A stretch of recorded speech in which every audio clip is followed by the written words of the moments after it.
Bonjour chers frères et sœurs, nous sommes heureux de ce que nous sommes encore connectés les uns les autres en ligne pour cette courte méditation. Comme je vous l'ai annoncé lors de la précédente vidéo, nous voulons partager sur l'exclamation « Jésus est Seigneur ». Et nous voulons profiter de cette journée qui est le jeudi de l'Ascension, l'Ascension du Christ. Nous voulons nous émerveiller de la résurrection, de l'ascension, de l'intronisation et de la cession du Christ à la droite du Père.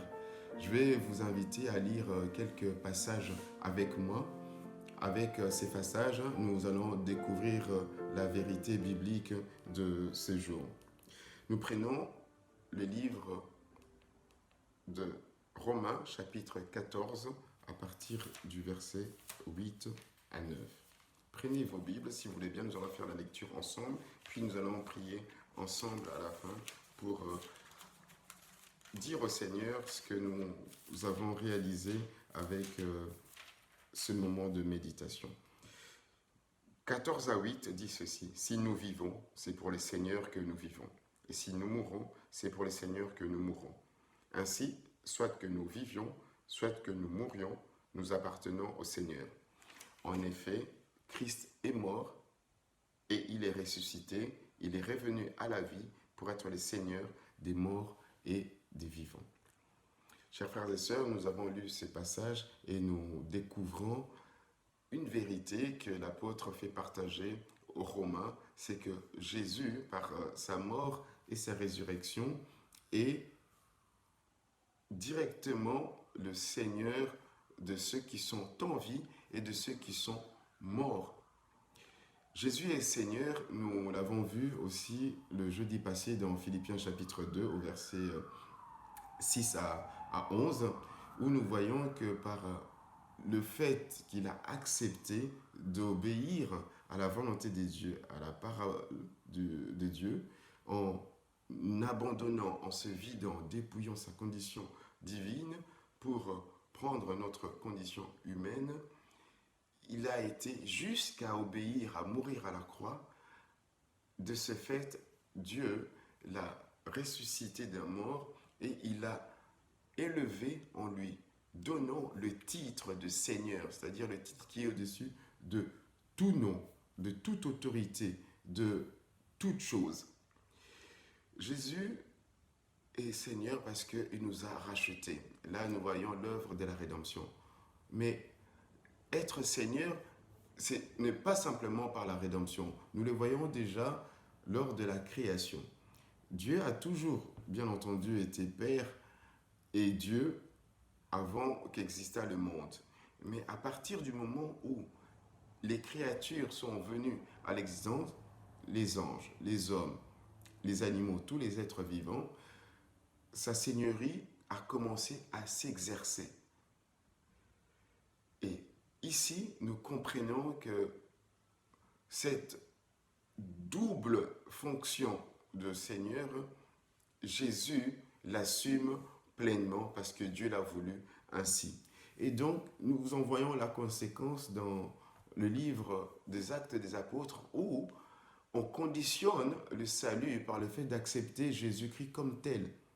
Acte 16, 31, Pierre et Silas disent au geôlier, c'est-à-dire le directeur de la prison, que crois au Seigneur Jésus, tu seras sauvé, toi et ta famille. C'est-à-dire, reconnais Jésus comme le Seigneur, c'est cela qui fera que tu sois sauvé, toi et ta famille. Ce n'est pas simplement une reconnaissance orale, mais c'est vraiment le comprendre, le saisir, l'assimiler de tout son cœur.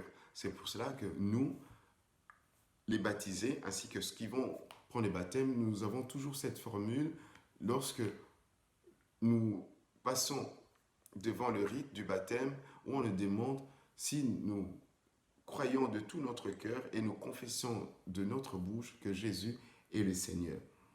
Voyez-vous, chers frères et sœurs, qu'avec cette méditation, nous comprenons l'importance non seulement de croire, mais de réaliser et de vivre cela pleinement en nous.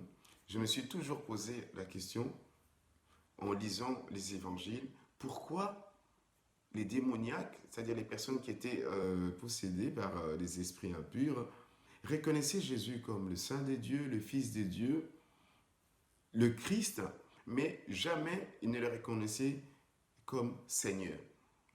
Ici, on comprend que le fait de reconnaître Jésus comme Seigneur, cela implique une soumission de la personne. Et donc, peut-être que leur sort changerait s'ils avaient reconnu à temps que Jésus est le Seigneur. Pour nous, chers frères et sœurs, nous devons urgemment revoir notre façon de considérer notre Seigneur. Est-ce que nous le considérons comme celui que nous servons ou bien celui qui doit nous servir? Comme celui qui doit accomplir notre volonté ou comme nous devons accomplir sa volonté? Je vous donne l'exemple d'une personne, de vous et moi, nous offrons une voiture à notre conjointe ou à notre conjoint. Et nous nous retrouvons dans la voiture, mais nous nous comportons comme si la voiture nous appartenait et nous lui imposons la façon de conduire, la vitesse qu'il faut pour arriver à la destination, les chemins qu'il faut prendre. À un moment donné, le conjoint, la conjointe peut dire, écoutez, je m'arrête et je te cède le volant. Est-ce que nous voulons que le Seigneur nous dise, écoute, reprends ta vie parce que tu ne me laisses pas diriger, dominer, diriger toute ta vie? Voilà notre petite méditation, ce que nous voulons partager avec vous. Prochainement, nous allons voir le texte de Actes 2, 32 à 36 pour comprendre pleinement l'ascension, enfin la résurrection, l'ascension, l'intronisation et la cession de Jésus à droite de Dieu le Père, qui est résumé dans ce passage de Actes 2, 32 à 36, où l'apôtre Pierre explique aux Juifs qui étaient là pendant les fêtes à Jérusalem tout ce qui concerne Jésus-Christ et les bénéfices du fait que Jésus est monté au ciel. Le fait, il a répandu son esprit aux croyants. Et la promesse était non seulement pour les Juifs, mais pour tous ceux qui viendraient au loin pour recevoir le plus beau cadeau que Dieu donne à l'humanité, pour se réconcilier avec. Voilà, chers frères et sœurs, ici, nous pouvons simplement prier comme faisaient les chrétiens du 1er siècle en disant « Viens Seigneur, Maranatha ». Nous le retrouvons dans Apocalypse 22, 20, où Maranatha veut dire « Viens Jésus » ou « Viens Seigneur » ou « Le Seigneur est venu » ou nous aspirons « Oh Seigneur, viens ». Tout dépend de la façon dont cela a été prononcé par les croyants. Quand on invite le Seigneur, c'est lui qui prend la direction. Il devient le maître, celui qui domine.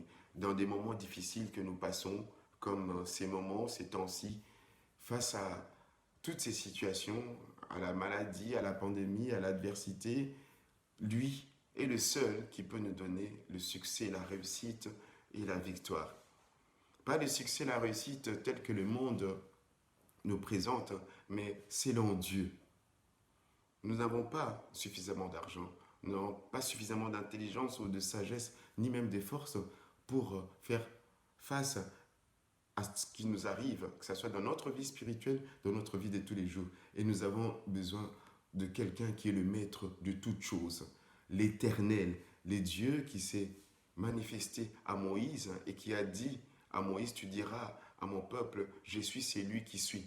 C'est-à-dire celui qui ne dépend de personne ni des circonstances. C'est lui qui se suffit à lui-même. Son nom, les 4 lettres Yahweh, voulait dire cela. Et les Juifs n'arrivaient pas à prononcer cela, non pas parce qu'ils n'y arrivaient pas, mais parce qu'ils ne pouvaient pas prendre le nom de Dieu en vain. Alors on laissait le souverain sacrificateur prononcer ce nom précieux une fois par an lorsqu'il entrait de l'autre côté du voile du temple, dans le lieu très saint, au jour de l'expiation, le Yom Kippour. C'est ce jour-là où le souverain sacrificateur prononçait le nom de Dieu éternel, Yahweh, le Seigneur. Et Jésus porte ce titre de Seigneur Yahweh.